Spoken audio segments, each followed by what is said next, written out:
Retrouvez le talk BFC Politique avec les Instituts BioStudio.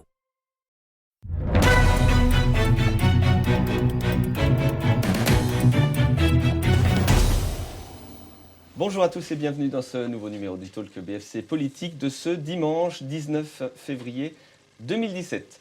Mon invité fut ministre du gouvernement de Nicolas Sarkozy. Il est aujourd'hui sénateur de la Haute-Saône, conseiller régional. Alain Joyandet est mon invité. Alain Joyandet, bonsoir. Bonsoir. L'actualité politique est chargée. On va parler actualité. Mais avant cela, Alain Joyandet, à quel âge le petit garçon que vous étiez lorsque vous jouiez dans le commerce de vos parents à Champly, en Haute-Saône, a su qu'il deviendrait un jour ministre? Alors là, je n'avais jamais même pensé à cela. J'étais enfant, je n'avais qu'une seule chose en tête, c'était de jouer au football et donc pas faire de la politique. Les choses sont arrivées un peu par hasard, au fil de la vie, en fonction des engagements publics. Vous vous sentez aujourd'hui plus franc-comtois ou bourguignon? Je me sens un peu les deux, au fond, parce que je suis plutôt dijonnais de par ma jeunesse. Étant né ici, on fait les études ici, le lycée Montchapelle, la fac, enfin, parti pour créer mon entreprise en Franche-Comté. L'entreprise s'est ensuite développée en Bourgogne, en Côte d'Or notamment. Donc voilà, je me sens plutôt bien dans la nouvelle région Bourgogne-Franche-Comté. Et puis alors, le football, vous venez d'en parler, c'était plus qu'une passion, puisque des clubs professionnels vous ont appelé. Ce sont vos parents à l'époque qui vous ont dit non, il est préférable quoi, que vous continuez vos études. Mon père m'a dit non, tu joueras pas au foot, tu feras pas ta vie dans le football, il faut faire des études et pour travailler ensuite. Voilà. Donc du coup, je n'ai fait ni footballeur professionnel, ni d'études supérieures. J'ai créé mon entreprise et puis voilà, c'est la vie, quoi. Chacun sa vie, chacun conduit sa vie et je suis très heureux finalement de la façon dont le destin m'a réservé une petite place. On va rentrer dans le vif du sujet, Alain Joyandet, avec une première question. Elle vous a été posée par Danielle Juban, adjointe au maire de Dijon, qui s'adresse à vous. Regardez. J'aimerais vous poser une question. Vous êtes un chef d'entreprise. Vous avez soutenu Nicolas Sarkozy. Je vous verrai bien auprès d'Emmanuel Macron. Qu'en pensez-vous? Écoutez, moi j'appartiens à une famille politique qui est la grande famille des Républicains. Je regarde avec beaucoup d'attention ce que propose Emmanuel Macron. Mais ce n'est pas ma famille politique. Emmanuel Macron est originaire de la gauche. Il a quand même été dans le gouvernement de François Hollande. Je comprends qu'un certain nombre de personnes qui ne se sont pas beaucoup engagées en politique le rejoignent, notamment dans l'économie. Ça ne me choque pas. Je vois bien aussi qu'autour d'Emmanuel Macron se cristallise une force avec laquelle il faudra compter pour les prochaines élections présidentielles. Quand on ajoute à cela la difficulté dans laquelle nous sommes, j'essaie de tenir bon avec ma famille politique, de faire face à la situation et de défendre nos idées. On va en reparler et on va revenir sur la situation nationale, évidemment. Je voudrais qu'on fasse une parenthèse sur les régionales et qu'on revienne en 2015 pour revenir un petit peu sur le contexte de ces élections. Vous avez été nommé dans un premier temps, et vous n'hésitez pas à m'interrompre si je me trompe, nommé chef de file par l'UMP, ce n'était pas encore les Républicains, pour mener la liste à droite en Bourgogne-Franche-Comté. C'est finalement François Sauvadet qui a l'investiture pour mener cette liste, qui est plutôt centriste historiquement. Et puis au final, les socialistes remportent la région. Est-ce qu'il n'y a pas eu une erreur stratégique là de la part des Républicains sur cette opération? Non, parce qu'au fond, on était il faut bien se rappeler que ça n'a pas été un choix entre François Sauvadet et moi. Ça a été un choix entre faire l'union au niveau national ou ne pas faire l'union dès le premier tour. Et pour cela, la condition, c'était 3 régions pour les centristes. Il y avait la région Bourgogne-Franche-Comté dans les 3 régions. Donc moi, j'ai accepté cette règle du jeu nationale, de laisser la Bourgogne-Franche-Comté pilotée par les centristes, ce qui a permis de faire l'union en Île-de-France, dans les Hauts-de-France, en Rhône-Alpes, en PACA, dans le Grand Est. Je rappelle qu'on a pris 7 régions grâce au fait que nous avons fait l'union. Alors évidemment, les Bourguignons franc-comtois républicains ont beaucoup regretté que nous soyons obligés de reculer par rapport à la campagne que j'avais engagée. Mais vous savez, quand on appartient à une famille politique, une règle du jeu national, quand on se marie, c'est pour le meilleur et pour le pire, et en politique, c'est pareil. Donc vous siégez aux côtés de François Sauvadet. Comment ça se passe? Les relations ne sont pas trop tendues? Est-ce que vous avez la même approche des sujets? Forcément, chacun a sa personnalité, chacun a sa sensibilité. Mais je crois qu'on arrive disons, à cohabiter d'une manière très, très correcte, très intelligente.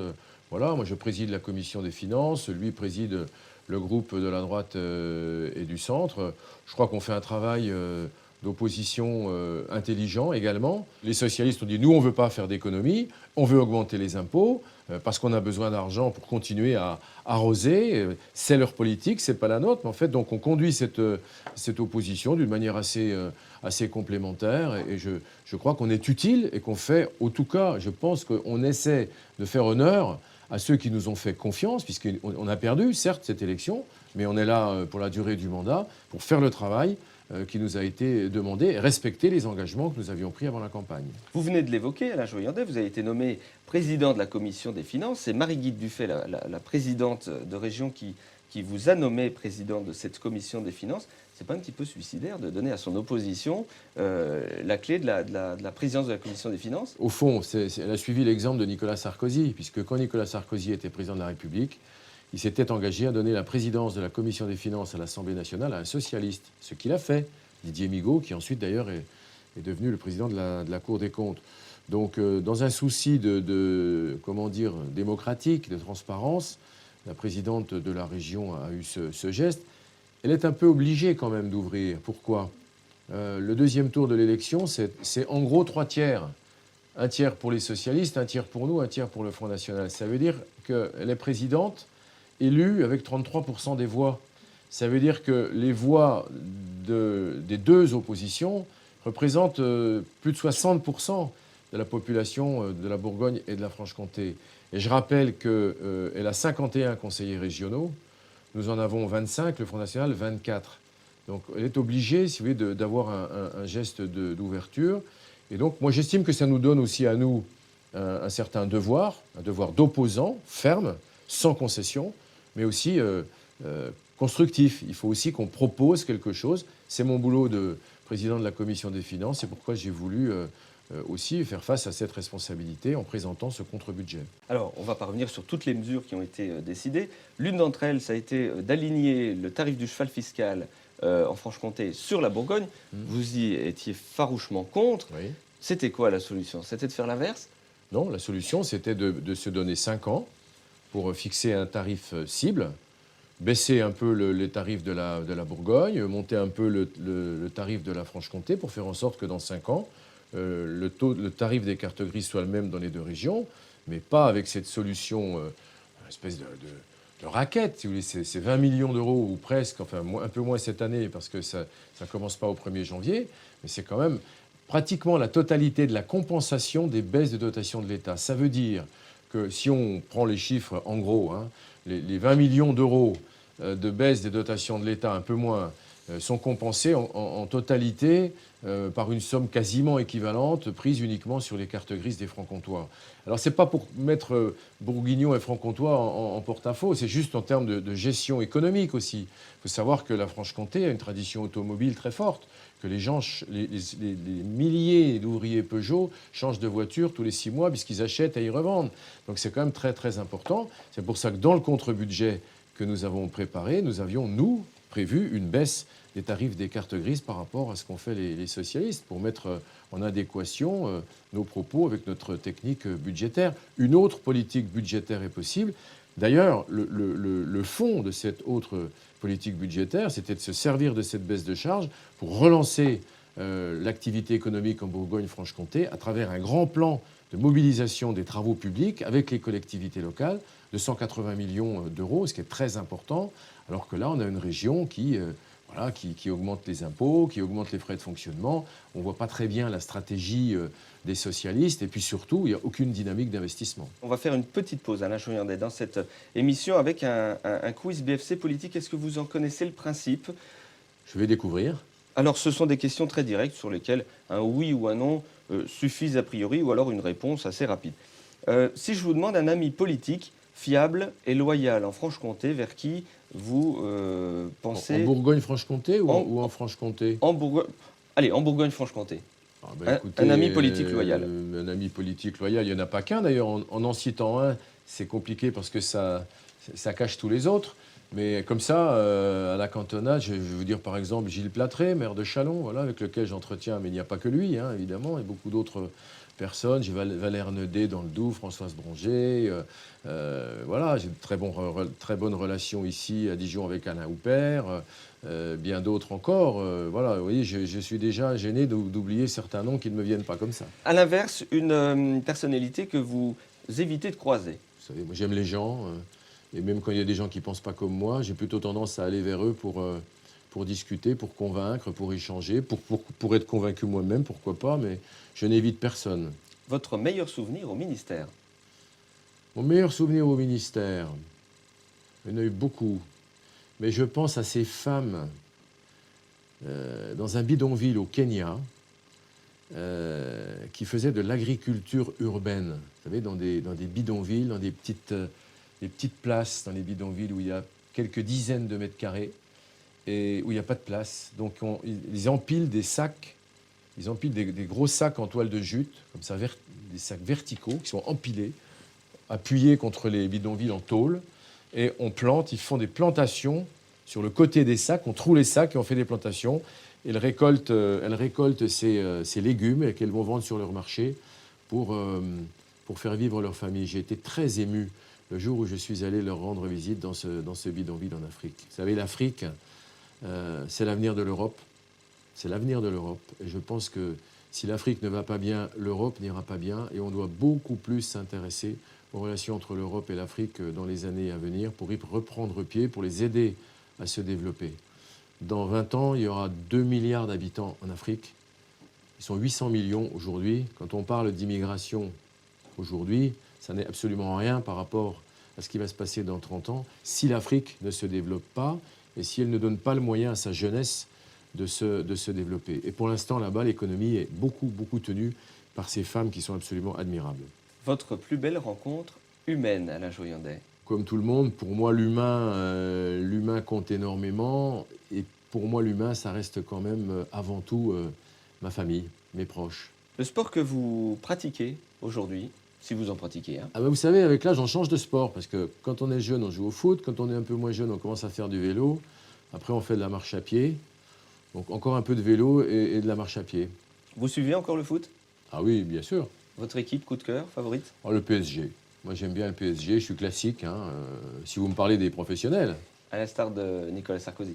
Ah ben oui, mais c'est pas parce que Nicolas Sarkozy est fan du PSG que je le suis aussi. Dans le championnat actuel, je trouve que le PSG, voilà, depuis plusieurs années, je ne parle même pas de cette saison, je pense qu'ils ont montré quelque chose d'intéressant.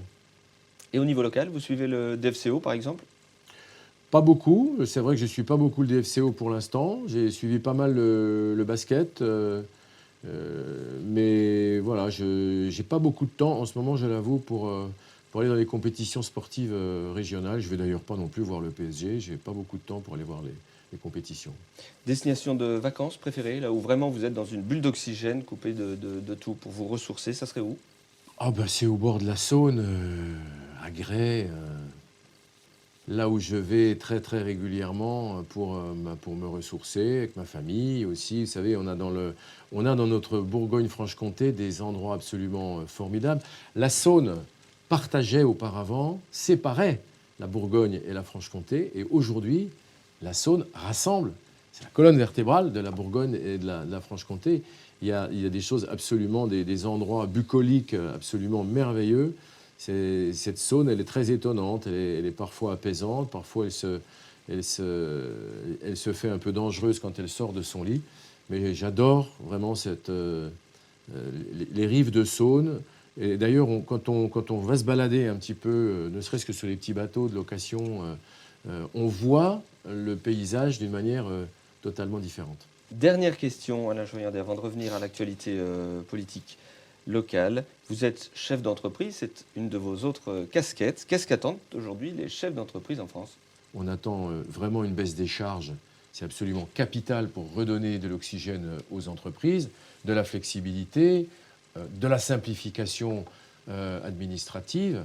Mais il faut un choc fiscal, il faut vraiment un contre-choc fiscal pour redonner de la marge de manœuvre aux entreprises. Vous savez, les entreprises, beaucoup sont en grande difficulté. Je pense notamment à celles qui sont les perdantes de la mondialisation, parce que vous avez toutes les entreprises qui qui se créent, qui se développent sur la vague de la mondialisation et d'Internet. Puis vous avez toutes les entreprises dans l'économie classique qui sont en difficulté.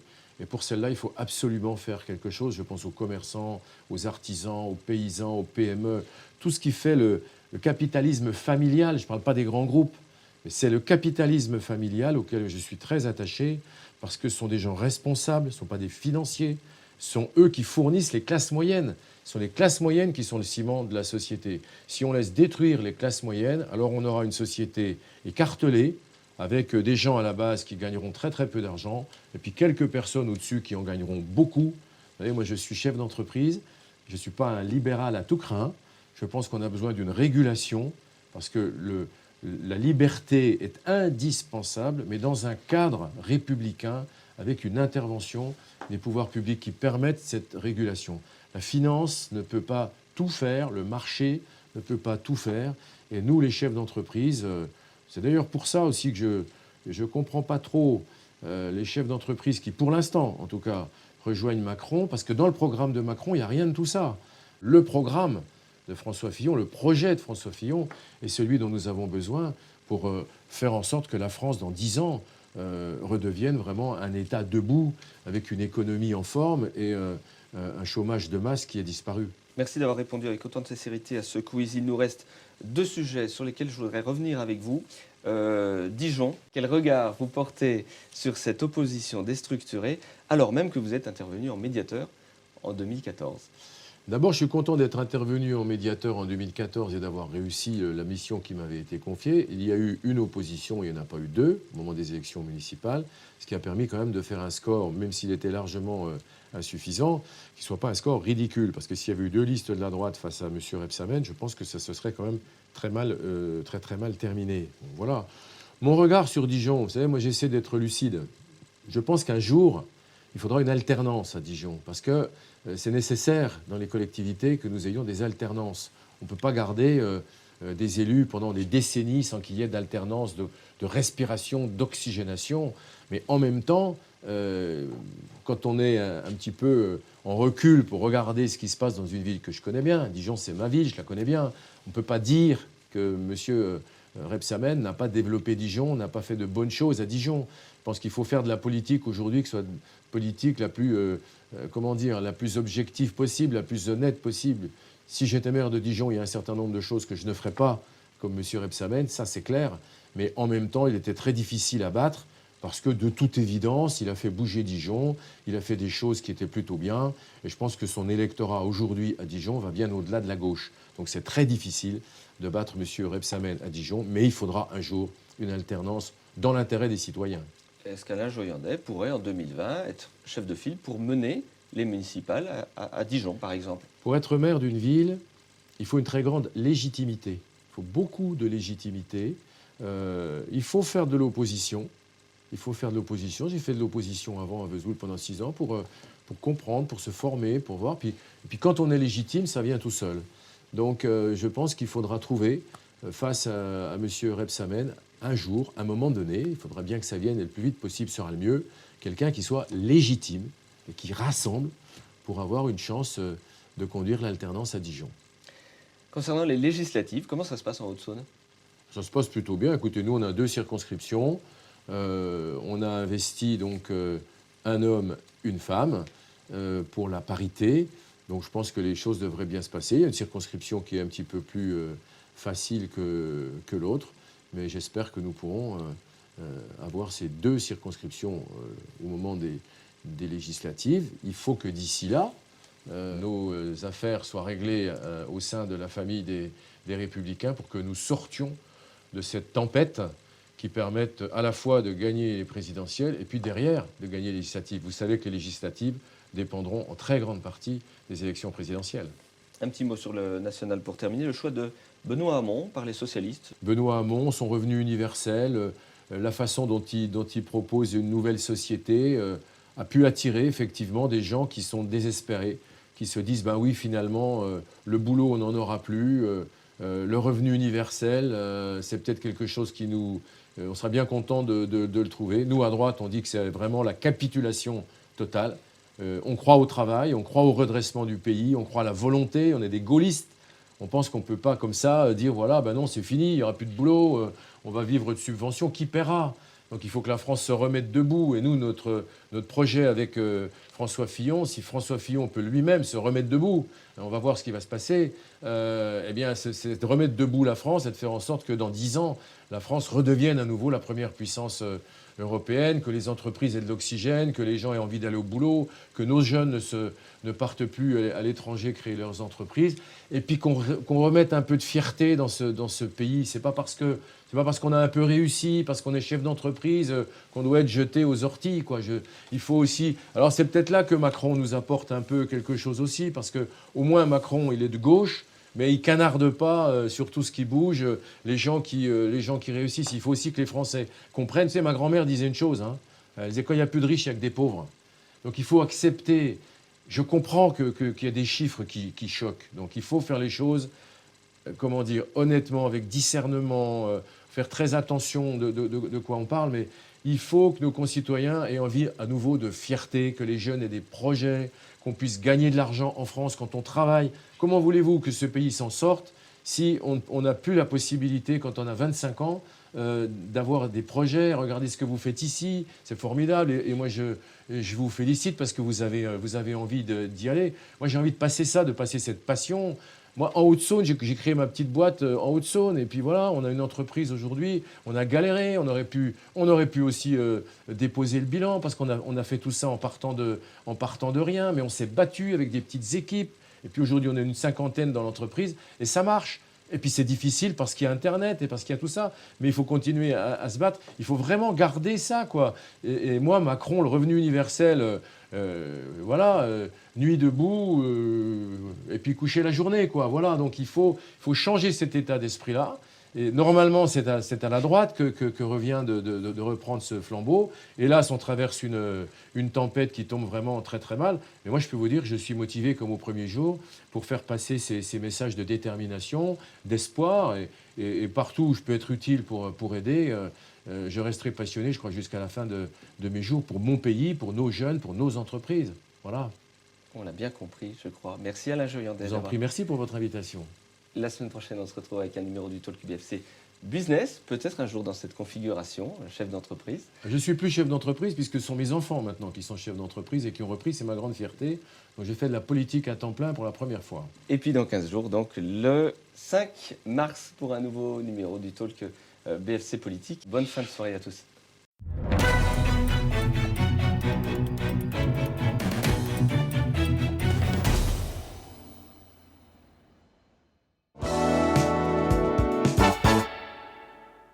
C'était le talk BFC Politique avec les Instituts BioStudio.